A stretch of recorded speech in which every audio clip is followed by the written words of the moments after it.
kim danışmak istiyor? Korkusunuz. Danışın da. Ne danışmırsın? Korkusun. Neden korkusun? Ha, böyle olar. Hamısı Benzin kalkıp taksiye Benzin gelirsiniz. kalkıp danışmırsın. Neden siz o barada? Danışın. Gidip vurmayın da benzin. Niye vurursun? Ölümden korkusunuz ambuz. Korkmayın ölümden. Ölüm olsa haklıyım ambuzu. Allah'ın belası gelecek. Fransa'dan benzin kalkan kimi hamısı maşınların koydular çıkıp gittiler. Niye göre lazımdır? Hiç şey lazımdır. Ben ölmek hep damlan atacağım. Yaşayanımız artık sürünür, sürünmür, can verir. Yaşamak sürünmek de demek olur. Hiç ne yaşamaktan ben düşmüşüm, yaşamak istemiyorum. Ve salam kurtardı gitti. Neyini söyleyeyim, ben yaşamak istemiyorum. Ben ölmek istiyorum, ben öldürün.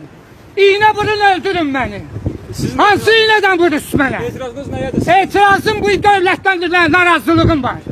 Konkret olarak Konkret qiymətləri salın aşağı. Düşənə girsin, cəmaat evdə gedirəm məndən pul istəyirlər. Yoxumdur mən pulum. Mənim almalı kartopulum yoxdur. Aylıq gəlim də yoxdur mənim. Heç nə yaşaya bilmirəm mən. Vətəndaş etiraz edir, yaşaya bilmirəm, və sonunda intihar edəcəm deyir.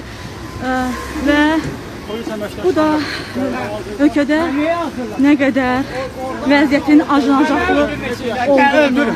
Cəmə öldür. Gedin. Hareket etsə.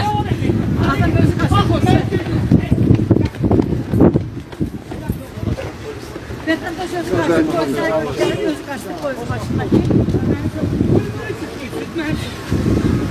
ad soyadınız nədir?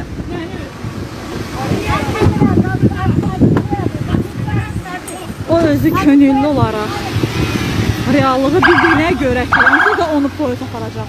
Və könüllü olaraq Paspatros maşınına əyləşdi və dedi ki, məni aparın və o artıq yaşamaq istəmirəm deyir. Ölkədə bu qədər qiymət artımına qarşı öz etirazını bildirir.